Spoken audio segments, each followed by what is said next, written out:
सर्वकल्याणमूर्ति परुषकमलहस्तं शोभितं मोदकेन अरुणपुष्पमालां व्यालयज्ञोपवीति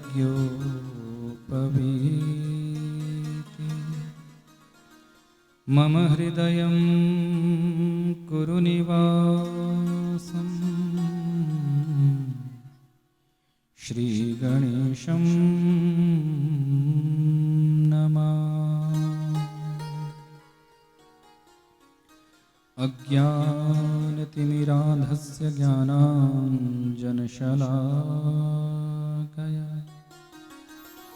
चक्षुरुन्मीलितं येन तस्मै श्रीगुरवे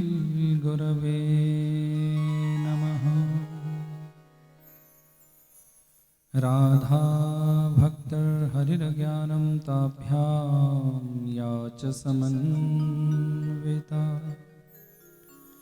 तां श्रीभागवती गाथा वन्दे युगलरूपिणी।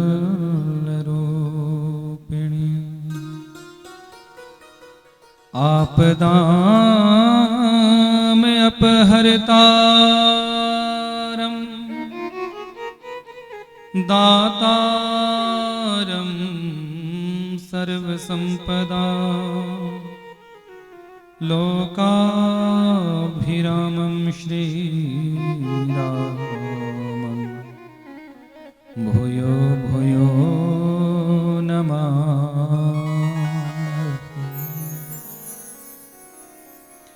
वागर्थाविव सम्पृक्तौ वागर्था प्रतिपत्तये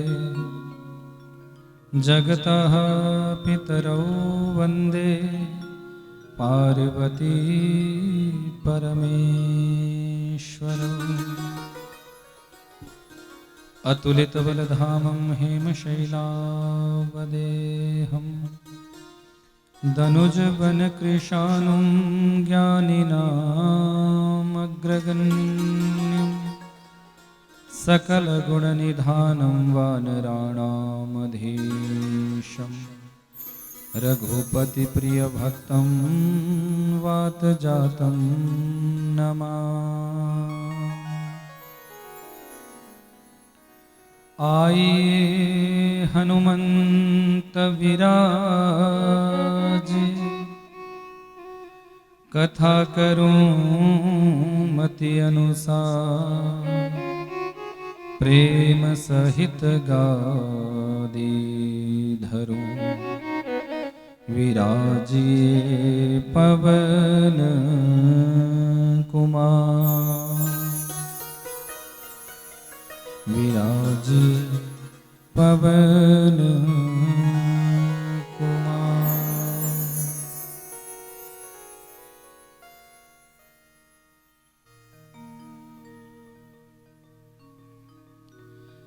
बोलिए पवन पुत्र हनुमान की जय। भक्तवत्सल भगवान की जय। माता पिता श्री की जय। सद्गुरुदेव भगवान की जय। आज के आनंद की जय। सियावर रामचंद्र भगवान की जय। लखनलाल सरकार की जय। भरत शत्रुघ्न की आज के आनंद की जय। सत्य सनातन वैदिक धर्म की जय। गौ गंगा गायत्री मैया की जय। खेड़ापति सरकार की जय। हनुमत धाम की जय। आए हुए सभी भक्तजनों की जय। समस्त हरिभक्त परिवारों की जय। संत महत्पुरुषों की जय। श्री रामचरितमानस सदग्रंथ की जय। पवन पुत्र हनुमान की जय। तुलसीदास जी महाराज की जय। वाल्मीकि जी महाराज की जय। कागभसुंडी महाराज की जय। सत्य सनातन वैदिक धर्म की जय। ग्राम देव, स्थान देव, वास्तुदेव, इस क्षेत्र के समस्त देवी देवता इस नवदिवसीय श्री रामचरितमानस रामायण कथा के इस पांडाल में निर्विघ्नतः इस कथा को परिपूर्ण करने हेतु अपना अपना स्थान ग्रहण करें। खेड़ापति सरकार, नगर देवता, वास्तु देवता, क्षेत्र के समस्त देवी देवता इस यज्ञ को निर्विघ्नतः परिपूर्ण करने हेतु अपना स्थान ग्रहण करें। हनुमत धाम में विराजित समस्त दिव्य शक्तियां इस यज्ञ को निर्विघ्नतः परिपूर्ण करने हेतु अपना स्थान ग्रहण करें। समस्त पितृदेवताओं को प्रणाम करते हुए, माता पिता श्री के श्री चरणों में प्रणाम करते हुए, सद्गुरु भगवान के श्री चरणों में प्रणाम करते हुए, समुपस्थित समस्त श्रोता बंधुजनों के हृदय कमल में मेरे सर्वेश्वर सरकार जो विराजमान हुए हैं उनके श्री चरणों में कोटिशः प्रणाम करते हुए, बोले पवन पुत्र हनुमान की जय। जय जय श्री राधे, जय जय श्री राधे, जय जय श्री राधे श्याम। परम मंगलमय परात्पर अखिलेश्वर अकारण करुणा वृणालय भक्तवांछित कल्पतरु तड़िद्युत विनिंदित पीताम्बरधारी सियावर रामचंद्र भगवान की वांगमयी प्रतिमूर्ति श्री रामचरितमानस सदग्रंथ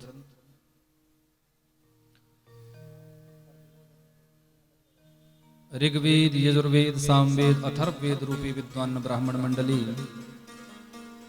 बृहस्पतिवत यज्ञाचार्य जी, सरस्वती जी की विशेष कृपा दृष्टि को लिए हुए मेरे समस्त संगीताचार्य, राजा परीक्षितवत संपूर्ण आयोजक परिवार, यजमान परिवार,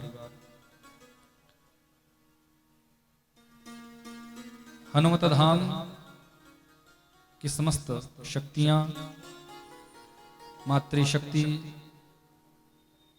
श्री हनुमत धाम सुंदरकांड सभा रजिस्टर्ड कि समस्त माताएं, बहनें, पदाधिकारीगण, सदस्यगण, अन्य भक्त वृंद इस परम पुनीत प्रांगण में आयोजित श्री राम कथा की आज शोभा यात्रा, कलश यात्रा, पुराण यात्रा, व्यास स्वागत, पुराण स्वागत, अन्य समस्त शुभ कर्मों में अपनी अपनी सहभागिता देने वाली मेरी समस्त माताएं, बहनें, बच्चे और बुजुर्ग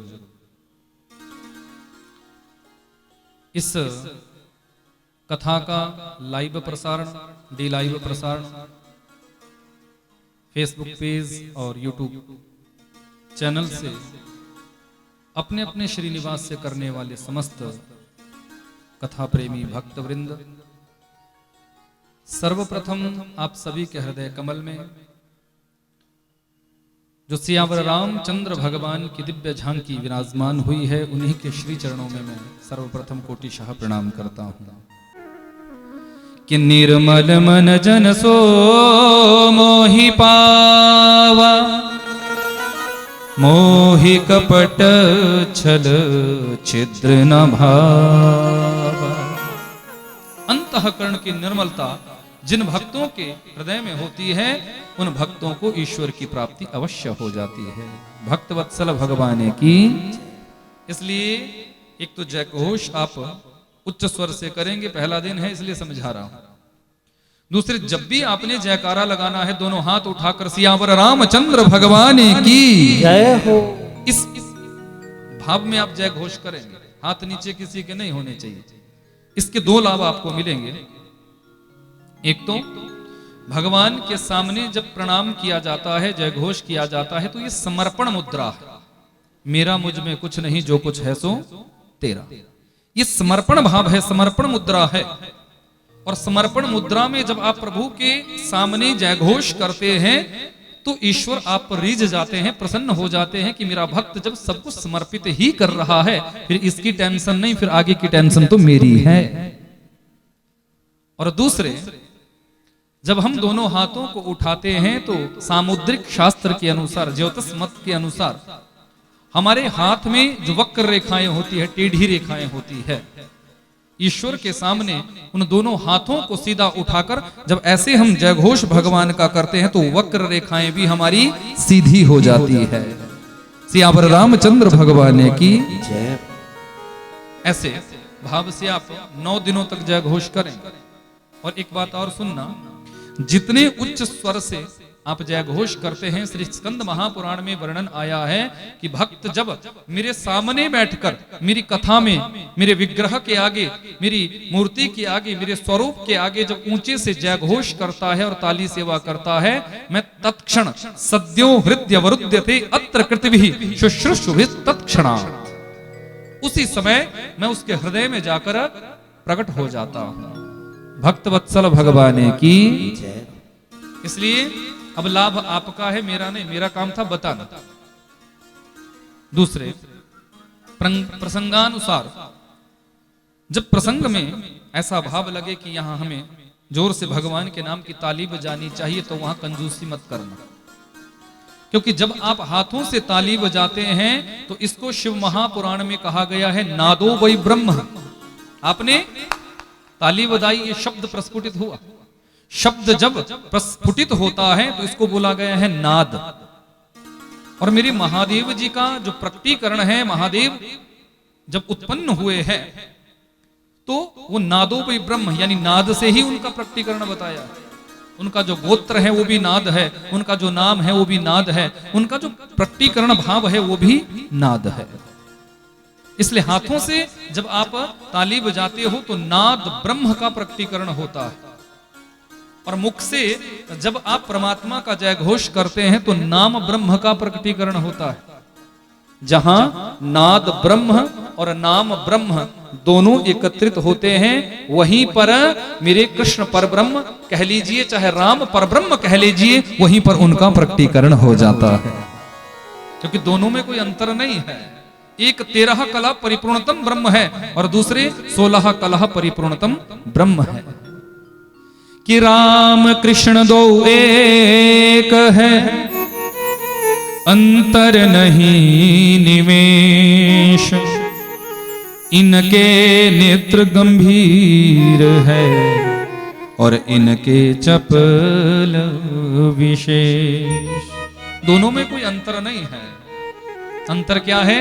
राम जी के नेत्रों में गंभीरता है, मर्यादा है, और मेरे ठाकुर जी के नेत्रों में चंचलता है, चपलता है, और कोई अंतर नहीं। निमेष मात्र भी अंतर नहीं बताया है। इसलिए इनमें कभी अंतर करना भी नहीं चाहिए, भेद करना भी नहीं चाहिए। यह है श्रेष्ठ भक्त का दर्शन। भक्त वत्सल भगवान की, सियावर रामचंद्र भगवान की। अब मुझे देखना है कि आप कितने समझदार हैं। मैंने तो बता दिया, अब इसके बाद नहीं बताऊंगा। कल ही कथा का विश्राम हुआ ज्वाला जी में, देवी भागवत की कथा चली हुई थी प्रथम नवरात्र से। तो कल रात तक ही हम चंडीगढ़ वापिस आए, और आज हनुमत धाम के इस सुंदर परिसर में समस्त भक्तजनों के इस सुंदर भाव से 9 दिनों तक आप सभी रामचरितमानस की कथा का दर्शन लाभ करेंगे। और 8 अप्रैल को यहां कथा का विश्राम होगा, और 8 अप्रैल को ही अंबाला से हमारी ट्रेन है सागर के लिए, वीना के लिए। वीना से फिर बाई कार वो सब लोग वहां ले जाएंगे। तो सागर जेल में श्रीमद् भागवत की कथा हमें बंदी जनों को सुनानी है, कैदियों को सुनानी है। उस कथा का लाइव प्रसारण आप सुभारती चैनल, समझदार है वैसे तो हमारे चंडीगढ़ वाले, बोलने की जरूरत नहीं पड़ेगी, अब मुझे पता चल गया। तो उन बंदी जनों के लिए कथा सुनानी है। पहले भी मैं सेंट्रल जेल भोपाल में कथा कर चुका हूं, और अब ये दूसरी कथा हमारी जेल में सागर, जिसका आप लाइव प्रसारण सुभारती चैनल के माध्यम से कर सकेंगे। उस कथा का आप आनंद लीजिएगा। 1 से 4 की टाइमिंग उस कथा की रहेगी। सुभारती चैनल पर आप उस कथा का लाइव प्रसारण जरूर करिएगा। बोलिए भक्तवत्सल भगवान की। जय। तो आओ जरा ये कथा की चर्चा, कथा का आनंद होता रहेगा। पहले विजय मंत्र श्री राम जय जय राम, इस विजय मंत्र को हम सभी गाएं। हर कार्य में सफलता आपको प्रभु श्री राम जी के इस महामंत्र से मिलती है।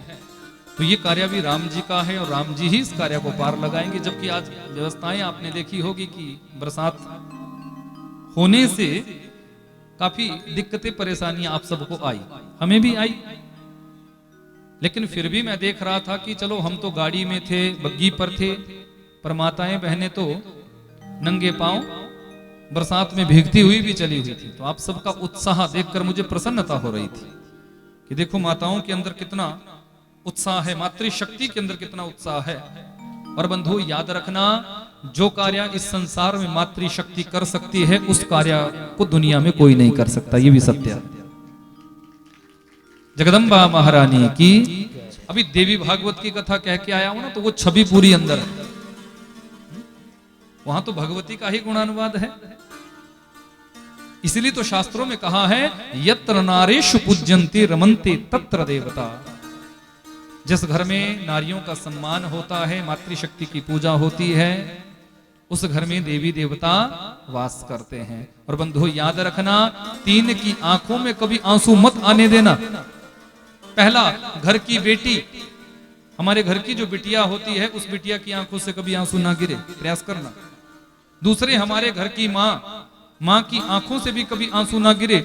और तीसरे, हमारे घर की सदगृहिणी, जिसको लक्ष्मी का रूप बताया गया है, उस श्रीमती, उस पत्नी की आंखों से भी कभी आंसू नहीं गिरना चाहिए। जिस घर में इन तीनों की आंखों से कभी आंसू नहीं गिरता, उसी घर में देवी देवताओं का वास होता है, उसी घर में आनंद ही आनंद का वर्षण होता रहता है।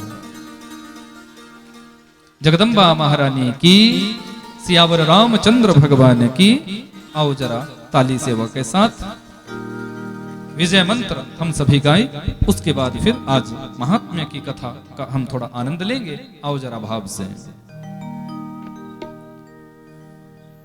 श्री राम जय जय राम, श्री राम जय जय राम, श्री राम जय जय राम, श्री राम जय जय राम, श्री राम सभी गाएंगे। जय जय राम, श्री राम जय जय राम,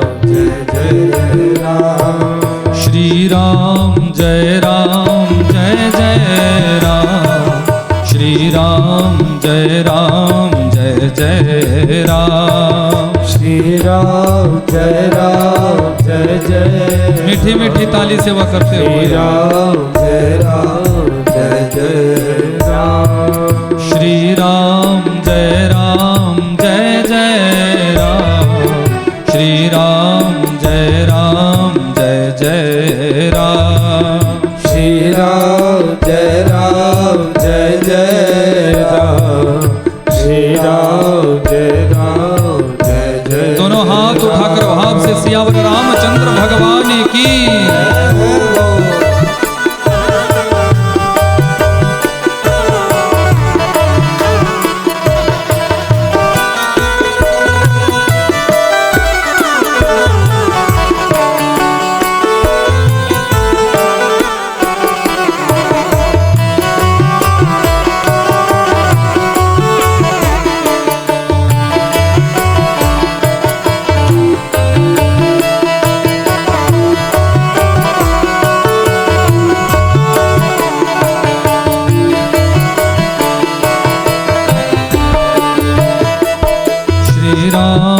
जय राम, श्री राम जय जय राम, श्री राम जय जय राम, श्री राम जय जय राम,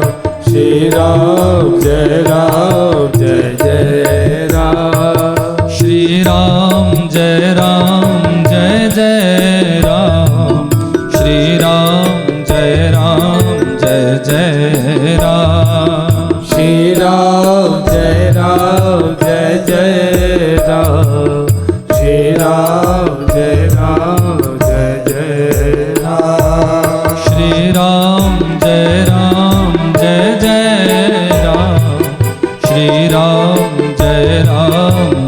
जय राम। श्री राम जय जय सभी गाइए भाव से। श्री राम जय आंख बंद करके ध्यान करना है। राम। श्री राम जय जय राम। श्री राम जय जय राम। श्री राम जय जय। श्री राम प्रभु के चरण कमलों का दर्शन करना है। जय राम जय राम। श्री राम जय जय राम। श्री राम जय जय राम। श्री राम जय जय। माँ जानकी जी के श्री चरणों का दर्शन करते हुए भाव से। जय जय राम। श्री राम जय जय राम। श्री राम जय जय राम। श्री राम जय जय राम। श्री राम जय जय राम। श्री राम जय जय राम। श्री राम जय जय राम। श्री राम जय जय राम। श्री राम जय जय राम। श्री राम जय जय राम। श्री राम जय जय राम। श्री राम जय जय राम। श्री राम जय जय राम। श्री राम जय जय राम।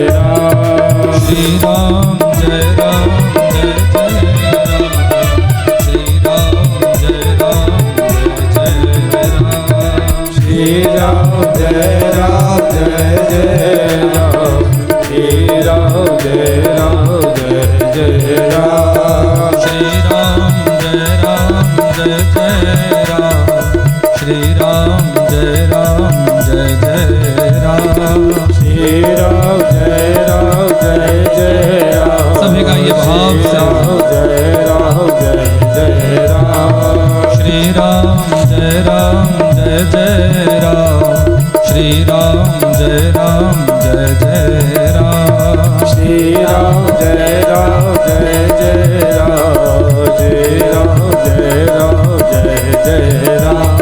श्री राम जय जय राम। श्री राम जय जय राम। श्री राम जय राम। श्री राम जय राम।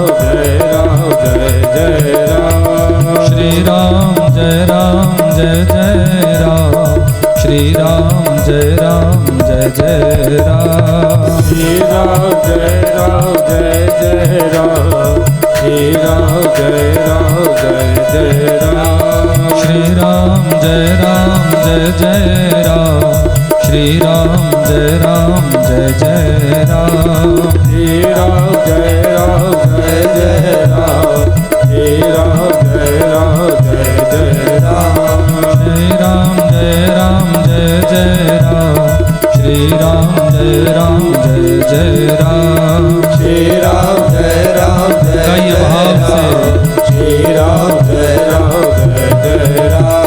श्री राम जय जय राम। श्री राम जय जय राम। श्री राम जय जय राम। श्री राम जय जय राम। बोलिए सियावर रामचंद्र भगवान की पवन पुत्र हनुमान की जय। श्री राम जय जय राम। श्री राम जय जय राम। श्री मैंने सुन लिया है आप सभी को, बड़ा अच्छा गाते हैं आप सब। भंडारा पाने से पहले आप सब गा रहे थे ना, मैं सुन रहा था ध्यान से। उसी भाव में गाओ। श्री राम जय जय।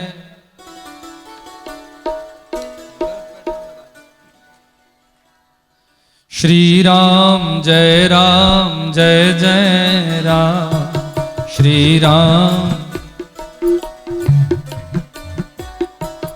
श्री राम जय राम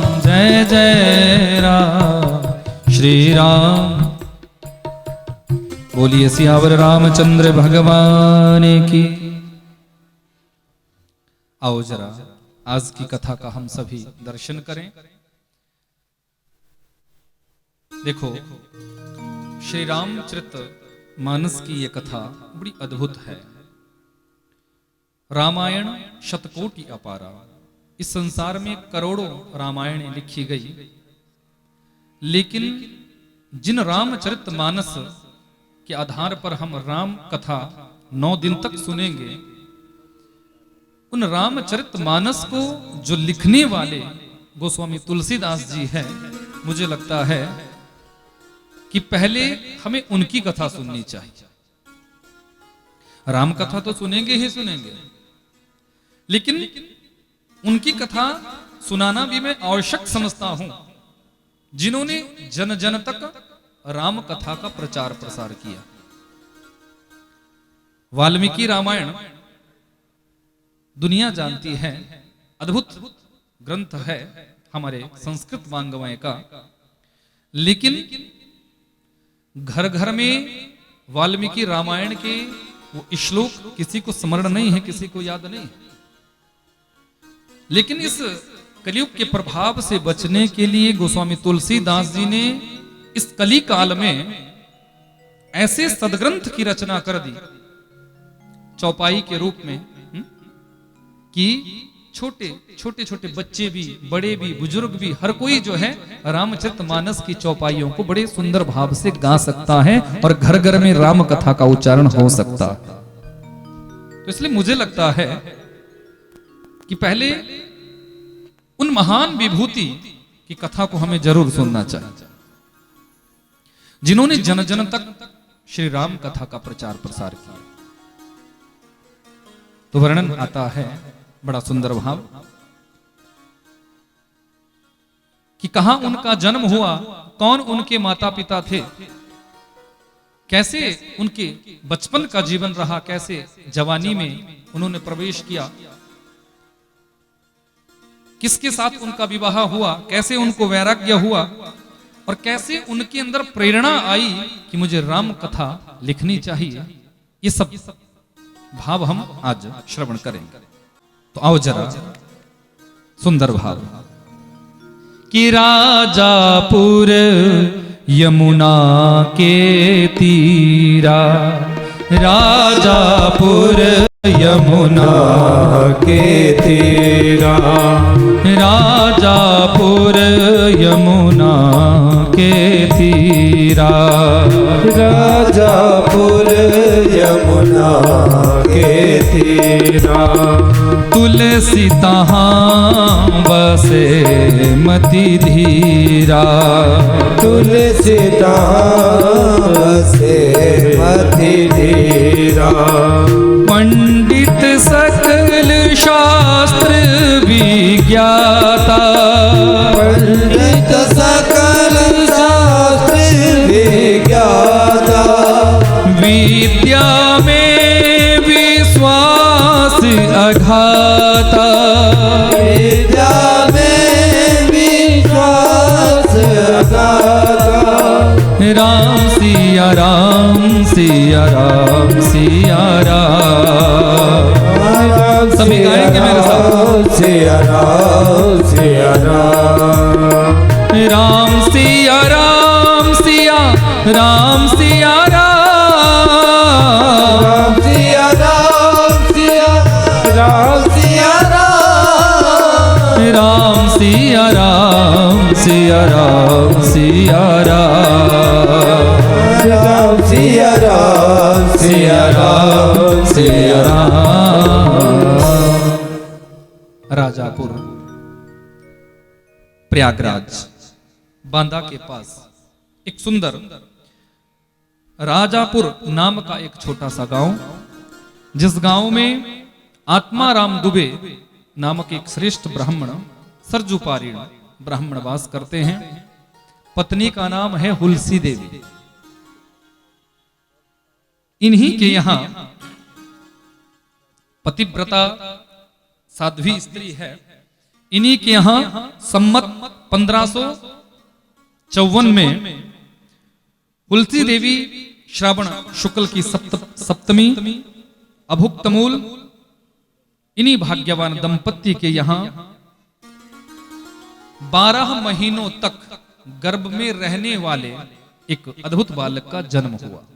देखो, संसार का नियम है 9 से 9.5 महीने में बच्चे का जन्म हो जाता है, लेकिन यहां विशेषता आप देखिएगा कि 12 महीनों तक इस विचित्र बालक ने अपने मां के गर्भ में वास किया। भागवत जी का जन जन में जिन्होंने प्रचार प्रसार किया वो सुखदेव जी अपने मातृ गर्भ में कितने वर्षों तक रहे? 12 वर्षों तक। आप सुनते आए हैं, आप सबको पता है। तो जिन्होंने भागवत धर्म का प्रचार प्रसार किया वो सुखदेव स्वामी जी अपनी माता बिट्पा देवी के गर्भ में पूरे 12 वर्षों तक वास करते हैं। और जिन्होंने जन जन तक रामचरित मानस का प्रचार प्रसार किया वो गोस्वामी तुलसीदास जी अपनी मां के गर्भ में मां हुलसी देवी के गर्भ में पूरे 12 महीनों तक वास करते हैं। सियावर रामचंद्र भगवान की जय। 12 महीनों के बाद इस बच्चे का जन्म हुआ, यानी 1 वर्ष के बाद। जन्म लेते ही ऐसा वर्णन आता है कि 32 दांत इनके मुख में थे। बच्चा जब जन्म लेता है तो उसके दांत नहीं होते, कुछ महीनों के बाद दांत आना प्रारंभ होता है। तो जन्म से जब बच्चा जन्म लेता है तो कुछ महीनों के बाद उसके मुख में दांत आते हैं। लेकिन विशेषता है गोस्वामी तुलसीदास जी की कि जन्म लेते ही पूरे 32 दांत इनके मुख में थे। और दुनिया के बच्चे जब जन्म लेते हैं तो वो रोते हैं, नहीं रोए तो उनको रुलाया जाता है। तभी तो पता चलता है, जब वो किलकारी भरते हैं तब पता चलता है कि बच्चे का जन्म हो गया। लेकिन वर्णन ऐसा आता है कि हुलसी देवी के गर्भ से जब इस विचित्र बालक ने जन्म लिया है तो ये रोया नहीं है, इसके मुख से राम राम जैसा शब्द प्रस्फुटित हुआ है। इसलिए दुनिया के लोगों ने इसका नाम रख दिया राम बोला। यानी जन्म लेते ही जिन्होंने राम राम बोल दिया, इसलिए इनका नाम ही राम बोला रख दिया। जन्म हुआ अभुक्त मूल में, इनका जन्म हुआ है। अभुक्त मूल में जिस बच्चे का जन्म होता है वो माता पिता के लिए हानिकारक होता है। पिता का देहावसान हो गया। दुनिया के लोग इस बच्चे को बड़े गलत दृष्टि से देखने लगे कि जन्म लेते ही अपने पिता को खा गया, अपने पिता को ये खा गया। अब मां ने इस बच्चे की परवरिश करनी चाहिए, पर जब ये बालक थोड़ा सा बड़ा हुआ तो इस बालक की मां का भी मरण हो गया। माता पिता दोनों चल बसे। जिस बच्चे का इस संसार में कोई नहीं होता उसका बचपन कैसे सुख से व्यतीत हो सकता है? मां रही नहीं, पिता रहे नहीं। फिर हुलसी देवी की एक दासी थी, चुनिया दासी। इस चुनिया दासी ने इस बच्चे का भरण पोषण कराया है। और वर्णन तो ऐसा भी आता है कि जब ये बच्चा भूखा प्यासा होता था तो साक्षात अन्नपूर्णा मां पार्वती ही इस बच्चे को भोजन कराने के लिए आती थी। सियावर रामचंद्र भगवान की। ये बालक थोड़ा बड़ा हुआ, अनंत दास के शिष्य नरहरयानंद जी से इनका मिलना हुआ। राम बोला का यज्ञोपवीत संस्कार कराया गया। अष्टवर्षीय तो भवेत विप्रः। ब्राह्मणों के बालकों का 8 वर्ष में यज्ञोपवीत संस्कार मनुष्य स्मृति में व्यवस्था बताई हुई कि जब बच्चा 8 वर्ष का हो जाए तो उसका यज्ञोपवीत संस्कार हो जाना चाहिए। 10 वर्ष की अवस्था में क्षत्रिय बालकों का यज्ञोपवीत हो जाता है। 11 से 12 वर्ष की अवस्था में वैश्य बालकों का यज्ञोपवीत हो जाता है। लेकिन आज ये यज्ञोपवीत की व्यवस्था खंडित हो चुकी है, नष्ट हो चुकी है।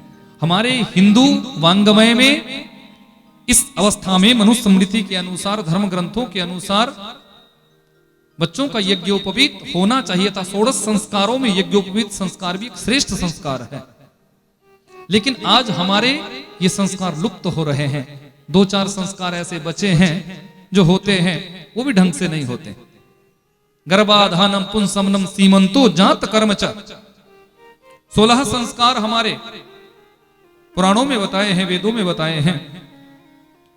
उस पे यज्ञोपवीत संस्कार भी श्रेष्ठ है। लेकिन आजकल एक फॉर्मेलिटी रह गई है, जब किसी बच्चे की शादी होती है तो शादी से प्रथम रात्रि को, कल शादी होनी है तो आज उसका यज्ञोपवीत कराया जाता है और शादी के बाद वो यज्ञोपवीत निकाल कर किसी पेड़ की टहनी पर छोड़ देते हैं। लेकिन यज्ञोपवीत शिखा सूत्र हमारी पहचान है बंधु। शिखा सूत्र को यदि धारण करके कोई रखता है तो उसके अंदर एक विशेष एनर्जी उसको मिलती रहती है, उसके चेहरे के सामने एक विशेष ऑरा होता है, बहुत सी बुरी शक्तियों से वो बच सकता है। शास्त्रों में तो यहां तक लिखा है कि देखो हमारे कमर में करधनी बांधी जाती थी, मानते ना? कमर में करधनी होना आवश्यक है पुरुषों के, और यज्ञोपवीत होना परम आवश्यक है। यदि ये दो चीजें किसी के शरीर में हैं, वो जितनी बार भी अंदर बाहर दहलीज से अंदर जाएगा, दहलीज से बाहर निकलेगा, तो कहते हैं उसकी आयु पल पल क्षीण होती है, जिसने ये दो चीजें धारण नहीं की होती है। और जिन्होंने करधनी और यज्ञोपवीत धारण किया होता है उनकी आयु में वृद्धि होती है, आयु उनकी क्षीण नहीं हो सकती। सियावर रामचंद्र भगवान की। तो यज्ञोपवीत संस्कार गुरुदेव ने किया है, राम मंत्र की दीक्षा दी, युवावस्था आई है, खूब राम मंत्र इन्होंने जपा है। वर्णन आता है कि भाभी माह आई जब नारी, तासो अतिशय नेह पसारी, तासो अतिशय नेह पसारी। 29 वर्ष की अवस्था में इनका विवाह हुआ, पाणी ग्रहण संस्कार हुआ। लेकिन जिस स्त्री के साथ पाणी ग्रहण संस्कार किया उससे प्रेम करना अच्छी बात है, पर तुलसीदास जी का प्रेम नहीं, इनकी तो आसक्ति हो गई। एक पल भी उसके बिना ना रहे, एक पल भी उसे मायके कभी जाने ना दे। मायके यदि वो जाती है तो साथ जाते हैं, बाजार यदि कभी वो जाती है तो साथ जाते हैं, घर में ही उसके पास रहते हैं। बंधु एक बात याद रखना, प्रेम में ईश्वर का दर्शन है, परमात्मा का दर्शन है, लेकिन आसक्ति में सिर्फ और सिर्फ बंधन है। हम परिवार से आसक्ति करने लग जाते हैं, पत्नी से आसक्ति करने लग जाते हैं, पति से आसक्ति करने लग जाते हैं, समझो ये बंधन का कारण है। इसलिए प्रेम खूब करो, परिवार वालों से प्रेम करो, पत्नी से प्रेम करो, बच्चों से प्रेम करो, पिता से प्रेम करो, पुत्र से प्रेम करो, पति से प्रेम करो, लेकिन आसक्ति किसी से मत करो। आसक्ति भाव यदि रहेगा कि मैं इनके बिना रह ही नहीं सकता या मैं इनके बिना रह ही नहीं सकती, ये आसक्ति है। और जहां आसक्ति होती है वहां बंधन होता ही होता है। सियावर रामचंद्र भगवान की बहुत आसक्ति इनको अपनी पत्नी से हुई। पत्नी परेशान रहने लगी कि कहीं भी मुझे अकेला नहीं छोड़ते। बहुत सी ऐसी बातें होती है जो स्त्री एकांत में करना चाहती है, बहुत से ऐसे भाव होते हैं जो कई बार पुरुष को भी नहीं बताए जाते, लेकिन पति तो ऐसा हो गया अब मायके कभी भेजने नहीं देते। एक दिन क्या हुआ कि तुलसीदास जी किसी कार्य से बाहर गए और यहां तुलसीदास जी की धर्म पत्नी के यहां उनके भाई आए हैं और कहा कि बहन इतना समय हो गया, तुम मायके तक नहीं आई, घर तक नहीं आई। बोले भैया चलो, मैं भी उब चुकी हूं, मैं भी जाना चाहती हूं। और अपने भाई के साथ अपने पीहर में गई है। यहां तुलसीदास जी आए, जब अपने घर में पत्नी को नहीं देखा तो परेशान हो गए। भयंकर बरसात प्रारंभ हो चुकी थी, घनघोर अंधकार हो चुका था, पत्नी का विरह सताने लगा। पत्नी के प्रति जो आसक्ति भाव था वो आसक्ति भाव प्रचंड रूप से हो गया। कामा तुराणाम न भयम न लज्जा। काम वेग जब किसी के ऊपर सवार होता है तो भय और लज्जा दोनों का त्याग हो जाता है। फिर कोई भय नहीं रहता, कोई लज्जा नहीं रहती। अब पत्नी ही पत्नी दिखे, आधी रात्रि को निकल पड़े हैं घर से, घनघोर बरसात हो रही है, आगे पीछे कुछ सोचा नहीं, बस मुझे तो पत्नी के पास जाना है। बीच में नदी पड़ती है, नदी पार होना है, पर हो कैसे? रात्रि में तो कोई वहां नाविक नहीं बैठा होगा, ऊपर से इतनी भयंकर बरसात। तो देखो काम वेग ऐसा प्रदीप्त था कि देख ही नहीं पाए सामने एक मुर्दा जो कि दिन में कोई जला रहा था, और जब बरसात प्रारंभ हो गई तो लोग अधजला ही छोड़कर भाग गए। पहले तो खुले में ही ये सब होते थे, शेड इत्यादि तो बने नहीं होते थे। तो बरसात भयंकर चली तो सोचा कि कहीं नदी में बाढ़ ना आ जाए, इसलिए वहां अधजला छोड़कर ही सब भागे। अब वो मुर्दा किनारे पर पड़ा हुआ है। तुलसीदास जी आसक्ति में इतने डूब चुके हैं कि इनको ये मुर्दा मुर्दा नहीं दिखाई दे रहा। सोचने लगे, अहो जितना प्रेम मैं अपनी पत्नी से करता हूं उतना ही प्रेम वो मुझसे करती है। देखो कितनी समझदार है, उसको पता था कि मेरे पति मेरे बिना नहीं रहेंगे, इसलिए वो मेरे आने की व्यवस्था खुद बनाकर गई है। जानती है कि रात्रि में उनको कोई नाविक नहीं मिलेगा, इसलिए लकड़ी का ये गट्ठा, लकड़ी का ये इतना बड़ा गट्ठा छोड़कर गई है कि मैं इस पर बैठकर जो है नदी पार कर लूं। यह है आसक्ति। मुर्दा मुर्दा नहीं दिख रहा है, उस मुर्दे पर बैठे हैं और नदी पार कर ली है, दौड़े हैं। सोचा घर के मुख्य द्वार को कोई खोलेगा नहीं, आधी रात का समय है, पर मेरी पत्नी ने जरूर कोई ना कोई व्यवस्था बनाई है। जो नदी पार करने की व्यवस्था बना सकती है वो घर में प्रवेश करने की व्यवस्था भी जरूर बनाई होगी। तो अपनी पत्नी के कमरे की तरफ गए हैं। ऊपर से एक भयंकर सर्प नीचे झूल रहा है, लटक रहा है, भयंकर सर्प, अजगर। कि गयो पछती चढ़न हित झूलत रहे भुजंग, ताही पकड़ी ऊपर गयो रंग्यो काम के रंग। आज तुलसीदास जी को आसक्ति भाव में वो सर्प सर्प नहीं दिखाई दे रहा है, वो अजगर अजगर दिखाई नहीं दे रहा है। हंसने लगे, बोले देखो मेरी पत्नी मुझसे कितना प्रेम करती है। पता था कि आधी रात को जब मेरे पतिदेव आएंगे तो कोई द्वार उनके लिए नहीं खोलेगा, इसलिए अपनी साड़ी की रस्सी बनाकर जो है नीचे लटका दी है। अब सर्प को पकड़कर ही ऊपर चढ़े, ऊपर चढ़े, खिड़की खोली, कमरे में प्रवेश किया। पत्नी गहरी निद्रा में सो रही थी। दौड़कर सामने पहुंचे हैं और जो वस्त्र ओढ़ा हुआ था उस वस्त्र को हटाया है। पत्नी को सोते सोते जगाया। जैसे ही पत्नी को जगाया है, थोड़ा विचार करिएगा, आपके पतिदेव बिना सूचना दिए यदि आपके पास आते हैं, बिना कोई आवाज किए, बिना कोई सूचना दिए, आधी रात को आप गहरी नींद में सो रहे हैं, तो आप चाहे पति से कितना भी प्रेम करते हैं, आपको अच्छा तो नहीं लगेगा। आप चाहे जितना भी प्रेम करते हैं, पहली बात निद्रा से किसी को जगाना नहीं चाहिए। निद्रा भंगम कथाच्छेदो दंपत्यो प्रीति भेदनम, देवी भागवत में आया। महापापों में निद्रा, यदि किसी को आप गहरी नींद में कोई सो रहा है और वो सोने का समय उचित है, उस समय यदि आप किसी को जगाते हैं तो वो महापाप बताया है। इसलिए कभी भी, पर एक बात याद रखना, इसका मतलब ये नहीं है कि सुबह 8 बजे तक आप सोते रहो, नहीं। मैंने पहले ही कह दिया कि सोने का यदि वो समय है, सूर्योदय चास्तमिति शयानम जहाति लक्ष्मी यदि चक्रपाण, सूर्योदय के समय और सूर्यास्त के समय कभी सोना नहीं चाहिए। तो सूर्योदय से पहले यदि कोई सो रहा है और आप उसको जगाते हैं तो वो महापाप होता है, उसकी गणना महापापों में की गई है हमारे शास्त्रों में। अब यहां तो आधी रात का समय था, पत्नी ही क्यों नहीं है, पर उसको भी ये धर्म नहीं है कि उसको भी आप जगाओ, और वो भी बिना कारण से, आसक्ति भाव में। जैसे ही पत्नी को जगाया है, बोले उठो देवी, उठो देवी, मैं आ गया, मैं आ गया। पत्नी अकस्मात उठी है, आश्चर्य में डूब गई है, स्वामी आप और आधी रात को कैसे, कहां से? हंसने लगे, बोले सारी व्यवस्था खुद करके आई हो और मुझसे पूछ रही हो कैसे आ गई? अरे वहां नदी के किनारे आपने अपने आप ही तो लकड़ी का गट्ठर छोड़कर आई थी। स्मरण हुआ दिन का, सोचने लगी कि जब मैं आई थी तो उस समय नदी के किनारे एक मुर्दा जलाया जा रहा था।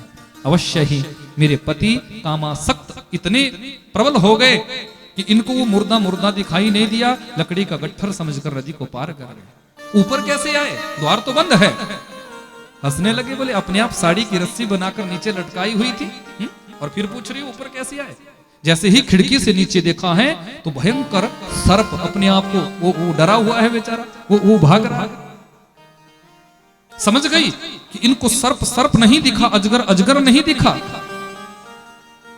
बस क्रोध आ गया है, गुस्सा आ गया है कि धिक धिक तो है प्राण ते प्यारे, धिक धिक तो है प्राण से प्यारे, जाम हाड अति नीरस हमारे, जाम हाड अति नीरस हमारे,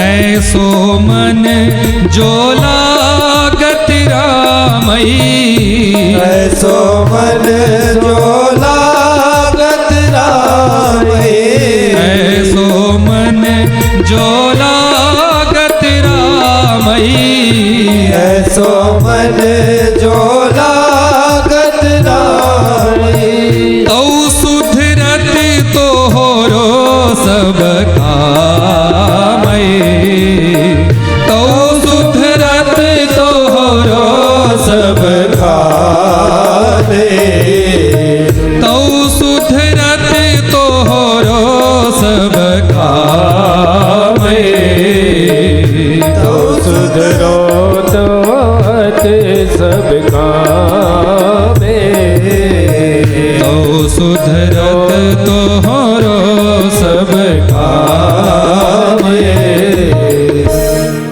धिक्क धिक्क तो ही प्राण ते प्यारे, धिक्कार किया है, हे प्राण प्रिय पतिदेव, आपको धिक्कार है, आपको धिक्कार है, आपको धिक्कार है। लोहा जब गर्म होता है उस समय जब हथौड़े की चोट पड़ती है तो उस गर्म लोहे को किसी भी आकार में बदला जा सकता है। उस गर्म लोहे को आप किसी भी आकार में परिवर्तित कर सकते हो। अब कामवेग इतना प्रदीप्त था कि कामांध होकर सिर्फ और सिर्फ पत्नी ही दिख रही थी, लेकिन उस समय पत्नी के पास पहुंचे हैं, पत्नी ने जोर से धक्का दिया है, धिक्कार है तुम्हें, इस हाड मांस के पुतले के प्रति तुम्हारी इतनी आसक्ति भाव, इस हाड मांस के गंदगी भरे शरीर पर तुम्हारी इतनी बड़ी आसक्ति, इतना प्रेम, इतनी आसक्ति यदि राम जी से तुम करते तो मैं विश्वास से कह सकती हूं कि राम जी तुम्हारे जीवन में अवश्य प्राप्त हो जाते, अवश्य प्राप्त हो जाते। ज्ञान हथौड़ा बजा है। बंधु एक बात याद रखना, जितने भी इस दुनिया में श्रेष्ठ भक्त हुए हैं, श्रेष्ठ संत हुए हैं, कहीं ना कहीं स्त्री के द्वारा प्रताड़ित हुए हैं, क्योंकि स्त्री शक्ति है, वो मां का रूप भी है, वो गुरु का रूप भी है, वो पत्नी का रूप भी है, वो बहन का रूप भी है, वो बेटी का रूप भी है, वो हर रूप में बनी हुई है। इसलिए ज्ञान हथौड़ा ऐसा पड़ा है कि बस अंदर वैराग्य भाव जागृत हो गया है, पूर्ण वैराग्य जागृत हो गया है। सियावर रामचंद्र भगवान की वैराग्य जागृत हो गया कि देवी आज तो आपने मेरी आंखें खोल दी, आपने मेरी आंखें खोल दी।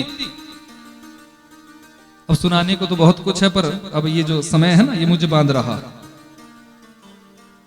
अभी 10 मिनट और सुनाओ, बोलो। आज मैंने कहा कि आपसे पूछकर सुनाऊंगा। सियावर रामचंद्र भगवान की, सियावर रामचंद्र भगवान की। जयकारा ढीला बोलोगे तो मैं समझूंगा कि आरती के लिए बोल रहे हो, और जयकारा जोर से बोलूंगा तो मैं समझूंगा कि 10 मिनट अभी और कथा कहनी है। सियावर रामचंद्र भगवान की मतलब अभी 10 मिनट और। अच्छी बात, संकेत मिल गया। मैं इशारे समझ जाता हूं, बस आप इशारों में कह दिया करना। पवन पुत्र हनुमान की। पति को जब धिक्कार किया है तो वहीं से ही पूर्ण वैराग्य जागृत हुआ है। घर का त्याग किया और काशी में जाकर रहना प्रारंभ किया। काशी में जाकर रहे हैं, तीर्थ समझकर काशी के अंदर शौच क्रिया नहीं करते कि ये सारा शिव क्षेत्र है, मुझे यहां शौच नहीं करना है। घर का छोड़ दिया, पत्नी को छोड़ दिया, सब कुछ छोड़ छाड़ के चले गए। काशी से बाहर जाकर शौच क्रिया करते हैं। अब पहले तो खुले में ही शौच होता था और एक पात्र होता था, किसी के पास लोटा, बोतल, जो भी कुछ बोतलें तो ये बाद में चली, पहले तो लोटा ही होता था। उसी पात्र को लेकर लोग शौच क्रिया करने दूर दूर निकलते थे, खेतों में या जंगलों में, एकांत भाव में। अब तुलसीदास जी बर्तन को लेकर जाते हैं, शौच क्रिया करते हैं। जो जल बचता है शुद्धिकरण के बाद, एक बदरी का वृक्ष है, एक बेरी का पेड़ है कि शौच क्रिया कर बचे जो नीरा, बदरी तरु डारे मति धीरा। उस वृक्ष के चरणों में, उस वृक्ष के जड़ों में, उस वृक्ष के मूल में उस जल को डाल देते हैं। संयोग ऐसा बना कि जिस बेरी के पेड़ के वृक्ष में उस जल को डालते हैं, उस बेरी के पेड़ के ऊपर एक प्रेत रहता था। ये जितनी भी ये नेगेटिव शक्तियां होती है ना, प्रेत पिशाच, ये सब ऐसे ही वृक्षों पर रहते हैं। अब वो प्रेत प्रसन्न हो गए। इनका एक समय होता है, जैसे 21 दिन, 41 दिन, 45 दिन, 47 दिन, ऐसे इनका एक समय होता है। कोई प्रेत 21 दिन में प्रसन्न हो जाता है, कोई 31, कोई 41, कोई 45, कोई 47। अब जब 41 दिन का वो क्रम पूरा हो गया तो वो प्रेत प्रसन्न हो गया और वो प्रेत प्रकट हो गया। हे तुलसीदास जी, मैं तुम्हारी अनन्य निष्ठा से प्रसन्न हुआ हूं। तुमने 41 दिनों तक मुझे जल अर्पण करके मेरी पूजा की है। ये प्रेत उसी को ही अपनी पूजा समझ बैठे। 41 दिनों तक आपने मेरी पूजा की है, मुझे जल दिया है, इसलिए मैं आप पर प्रसन्न हूं। मांगो, तुम मुझसे क्या मांगना चाहते हो? जो भी तुम मांगोगे वो दूंगा। तुलसीदास जी कहने लगे, तुम हो कौन, अपना परिचय दो। बोले, मैं प्रेत हूं। बोले, एक प्रेत मुझे क्या दे सकता? बोले, नहीं नहीं, आपने मेरी सेवा पूजा की है, जो तुम मांगोगे दूंगा। तुलसीदास जी कहने लगे, तो सुनो कि जो रघुवीर दर्श में पाऊं, जो रघुवीर दर्श में पाऊं, जो रघुवीर दर्श में पाऊं, जो रघुवीर दर्श में पाऊं, जियत प्रयंत तोर यश गाऊं, जियत प्रयंत तोर यश गाऊं। राम सिया राम, सिया राम, सिया राम, राम सिया राम, सिया राम, सिया राम, राम सिया राम, सिया राम, सिया राम, राम सिया राम, सिया राम, सिया राम। यदि आप मुझे देना चाहते हो तो मैं रघुवर का दर्शन करना चाहता हूं। मुझे श्यावर रामचंद्र का दर्शन करा दो। जब तक जीऊंगा तब तक आपका यश गाता रहूंगा, तब तक आपको सम्मान देता रहूंगा, आपकी पूजा करता रहूंगा। बस एक बार मुझे प्रभु श्री राम का दर्शन करा दो। यह भक्त की मांग। दुनिया के लोग दुनिया की चीजों को मांगते हैं कि वैभव मिल जाए, गाड़ी मिल जाए, बेटा हो जाए, पत्नी आ जाए, पुत्र हो जाए, नौकरी मिल जाए। लेकिन जो सच्चा भक्त होगा वो कभी भगवान से कुछ नहीं मांगेगा, भगवान से भगवान को मांगेगा। याद रखना, भगवान से यदि कुछ मांगते हो तो उतना ही मिलेगा जितना आपने मांगा है। और भगवान से यदि कभी कुछ नहीं मांगोगे, भगवान से यदि भगवान को मांग लोगे तो वो सब मिलेगा जिसकी तुम अपने जीवन में कभी कल्पना भी नहीं कर सकते। हाँ, यदि मुझे देना चाहते हो तो बस एक बार रघुवर का दर्शन करा दो, बस। ये प्रेत दोनों हाथ जोड़कर कहने लगा, ये कार्य मैं नहीं कर सकता।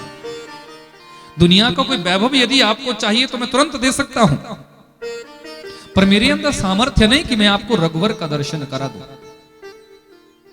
बोले, फिर काय को प्रकट हो गए? मैंने तो नहीं बुलाया था, खुद मांगने के लिए कहा, और जब मैंने मांगा तो दे नहीं सकते। पर सुनो, मैं आपकी भक्ति से प्रसन्न हुआ हूं, आपकी निष्ठा से प्रसन्न हुआ हूं। मैं तो तुम्हें रघुवर का दर्शन नहीं करा सकता, पर हां, मैं तुम्हें वो मार्ग जरूर बता दूंगा। उन महापुरुष के पास मैं तुम्हें जरूर भेज दूंगा, उस पराशक्ति के पास मैं तुम्हें जरूर भेज दूंगा जो आपको रघुवर का दर्शन करा देंगे। बोले कौन? बोले जाओ, राम कथा होती है चित्रकूट में, वहां एक सीधे साधे सरल बिल्कुल वृद्धावस्था में सबसे पीछे आपको एक भक्त मिलेंगे। ऐसा लगेगा कि कोई कोड़ी है, कोई वृद्ध है, पर उन वृद्ध को तुम साधारण मत समझना, वो पवन पुत्र हनुमान है। बस हनुमान ही आपको प्रभु श्री राम जी का दीदार करा सकते हैं, दर्शन करा सकते हैं। आप जाना और उनके चरण पकड़ लेना, वही आपको, वो रामदूत है, राम भक्त है, प्रवेश द्वार है राम जी के दर्शनों का, कुंजी है राम जी के उस सुंदर विग्रह के दर्शनों में प्रवेश करने की। बस उनके चरण पकड़ लो।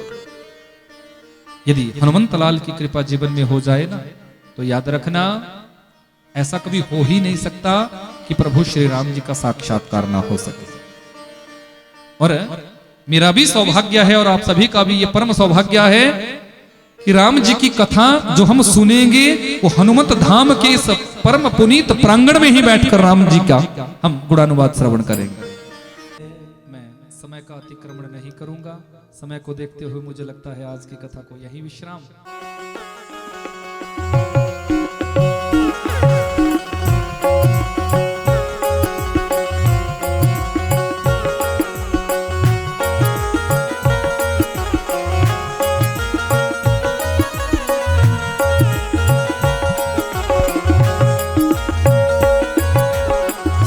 आरती रामायण की जय, आरती रामायण की जय, आरती श्री रामायण जी की, आरती श्री रामायण जी की, आरती श्री रामायण जी की, आरती श्री रामायण जी की।